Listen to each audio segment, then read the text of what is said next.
Let's get ready for Monday Mortgage Minute with your hosts, Tom McNamara and Bruce Woodburn. Tom, how are you? Doing great, Bruce. Good morning. Fantastic. Doing great. Great Monday. We saw a lot of activity in the market last week. Fed raised the Fed rate another quarter point, but rates have settled down a little bit. So buyers are back in action. I will say buyers have been in action. The problem at this point isn't lack of buyers; it's a lack of inventory. We just still don't have enough inventory. At least not anything 100%. decent. 100%. So we're going to start to see interest rates settle a little bit. I don't think we're going to see a massive drop till the end of next year. We might see a little bit of a dip, but I think that the big reduction is going to come the end of 2024 into 2025.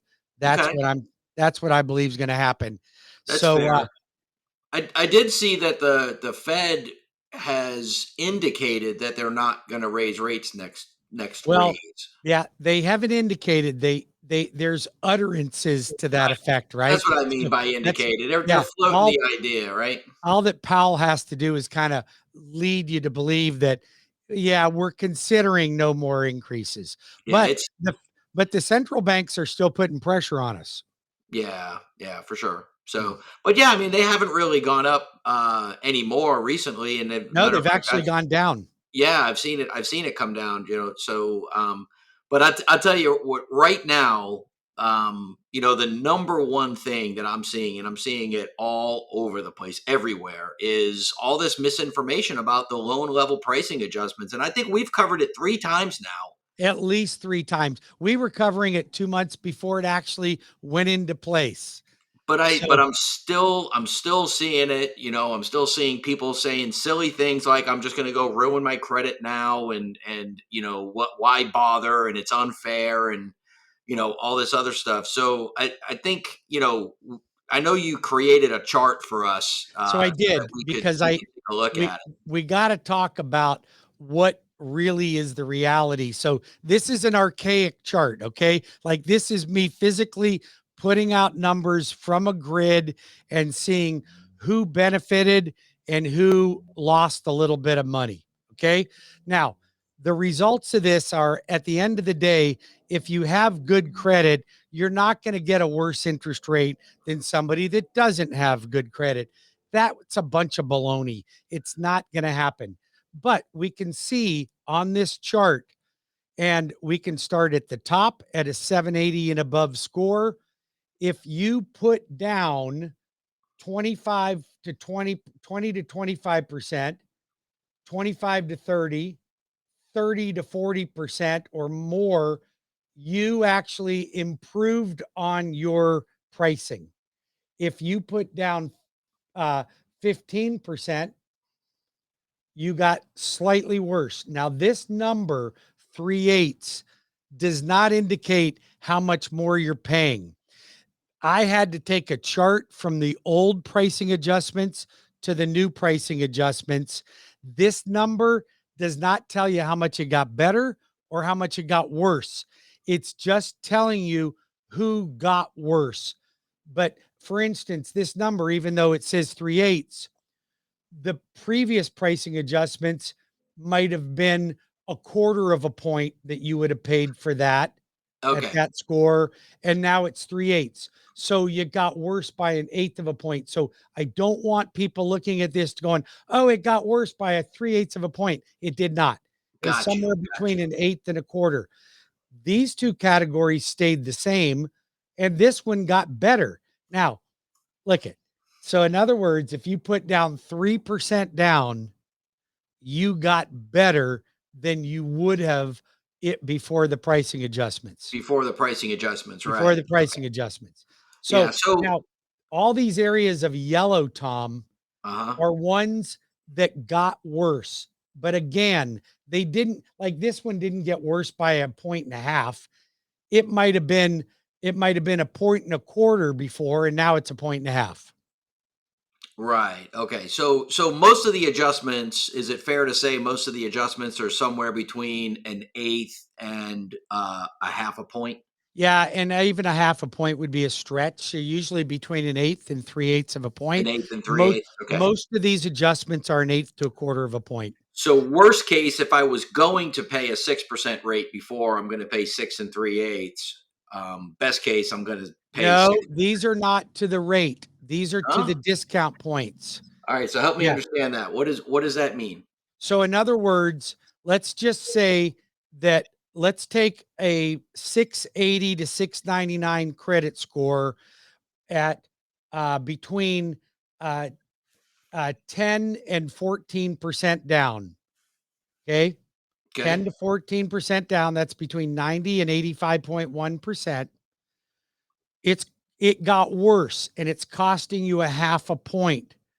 Well, what that means is for you, it doesn't tell you what rate you got because the rates change every day, Understood. Understood. right? So it's just telling you that you might have been able to get that same loan at 1.25 points, and now it's 1.5 points to you.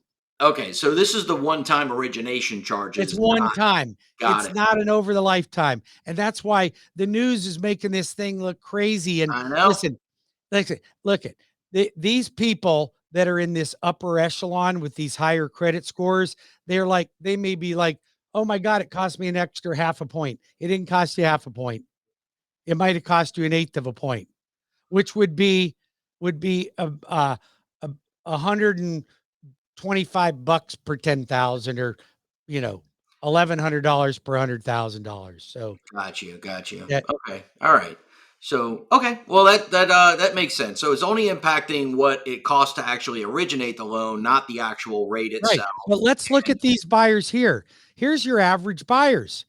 These are the people that fit into most categories because, as you and I know, most of our listeners out there, even though as perfect as you might think you are, you got a little hair on you. Okay. All right. We all got a little dirt, and here's your dirt. But So you're here you talking got a about better. so we can't see your mouse moving on the screen. So you're talking about 680 to 699. Yeah, That's I'm talking about from the bottom. You can't see my score. Okay, let's look over here. So you see my cursor over yeah. here? Now we can see it. Yeah. Okay, so sorry, I was looking at the wrong screen. However, these people here in this circle, which are the bulk of people, actually got a little bit better, Gotcha. Okay. right? They got a little bit better. So um, it is what it is. You might like it, you might not like it. It doesn't really matter what we like and don't like. Kevin, you can take that off now. Um, but it doesn't really make that much of a difference. Nothing was changed that dramatically. And here's another thing I talked about, because if the government says, I'm going to do you a favor, you better be aware, right? Because they're going to stick it to you some way. So even though they took that category of buyer and said, you're going to get a little bit better pricing, Yep. what they're not telling you is they at the same time tightened up the credit requirements. So they actually made it harder to qualify to get the better terms. Right. Right. I It's got you. all it's a shell game. They don't think the government's doing anybody any favors. Okay. I would never expect them to. Never Don't expect them expect to. them to. Hey, Hey, listen.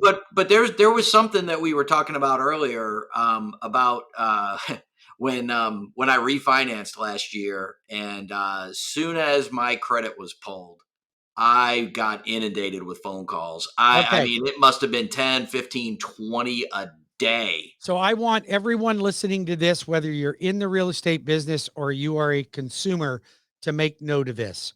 First of all, what happens is the credit bureaus, TransUnion, Equifax, and Experian, believe that your credit data is it's their data. It belongs to them. They own it and they can sell it at their free will to the highest bidder. Now that's frightening. If you think loan level pricing adjustments piss you off, this will piss you off even worse, because they believe that your private credit data is theirs to sell. Now Gotcha. you can opt out, but it's still their data. But what happens if, like, anybody doing TurboTax right now? you get TurboTax for free. They were just sued by multi-millions of dollars for overcharging people. But if you use TurboTax or you use a free service like Credit Karma, you are getting something for free because you are the product. You are now the product for them to sell. Don't be foolish, people. If it's free, it's not free. So if Sure, you're sure. concerned about spam calls and people finding out about your private data, go ahead. Why don't you just put your tax returns on the internet for everybody to see? That's what you did. It's what you did. You could, a Chinese company could buy your tax returns from TurboTax and all your data. Any company, China, Japan, Russia, anybody who is the highest bidder can buy your credit data. And you've authorized it because you go to Credit Karma or free credit services. You don't have to do that. Annualcreditreport.com will give you your credit services. Pay H&R Block or your local CPA to do your tax returns for you. You're Yep. safer. All right. So yeah, Now, so that's a good point about the annualcreditreport.com, not freecreditreport.com. no, annualcreditreport.com. Yep. Now, listen, here's what happened to you, Tom. You had the lender pull your credit. The Yep. moment they pulled your credit, you got 25, 30, maybe more calls from other lenders telling you they could beat the deal that you got. Every day for 3 weeks. They didn't even know what deal you got, I know. but they're going to try to beat it. Now, here's why I don't like this. Okay. I could buy trigger leads if I wanted to, but I don't believe in the concept of it. And I don't think that me buying private data should be allowed, but I'm not the one that makes the call. If you are willing to go with a mortgage company that paid for your private data, shame on you, because it's the same mortgage company that's going to sell your private data. 100%. So you think, oh my God, this other lender's promised me he'll beat the deal. He's going to sell you off to every higher bidder that there is out there. And they do it. Now, CrossCountry Mortgage, we don't sell anyone's data. We service our own loans. We originate our own loans. We fund our own loans. Everything's done in-house. We never sell your private data off to anybody. But no lender can control what Equifax, TransUnion, and Experian do once your lead is pulled, unless you go to opt out. Now, do we have the ability to show the opt out? Here we go. Let's see. Nope, that's not it. Yeah, so we've got the optoutprescreen.com. That's that's where they would go, right? Yep. And I've got a screen that's got the I don't know if yours has this or it's just mine. Let's see here. Do you see that? No, there we go. Now you're sharing yours. So there is the opt-out number. Now listen, I suggest that everyone listening to this, if you do nothing else, you go to optoutprescreen.com and you go to do not call.gov and you enroll in both of those. Now, I know they only last for a year. You can pay, I think, for a 5-year or even a lifetime, but you must do it because these people have no problem in selling your data. Yeah. And Yeah. right now, I mean, come on, if the Russians can hack into the Pentagon, they're sure as hell going to hack into your tax return. My wife had somebody file for a refund on her tax return 2 years ago. Oh, that's crazy. And she's like, well, first of all, I don't ever get refunds. Right. That's really crazy. So thank you. Would you like to pay my taxes for me? But let's be honest with you. Do the opt out. And I got to tell you, we covered a lot of ground. I got to run. See you later. Man. Bye. We did. I got to go myself. You have yourself a great day. Have a Yep. great week. Yep. See ya.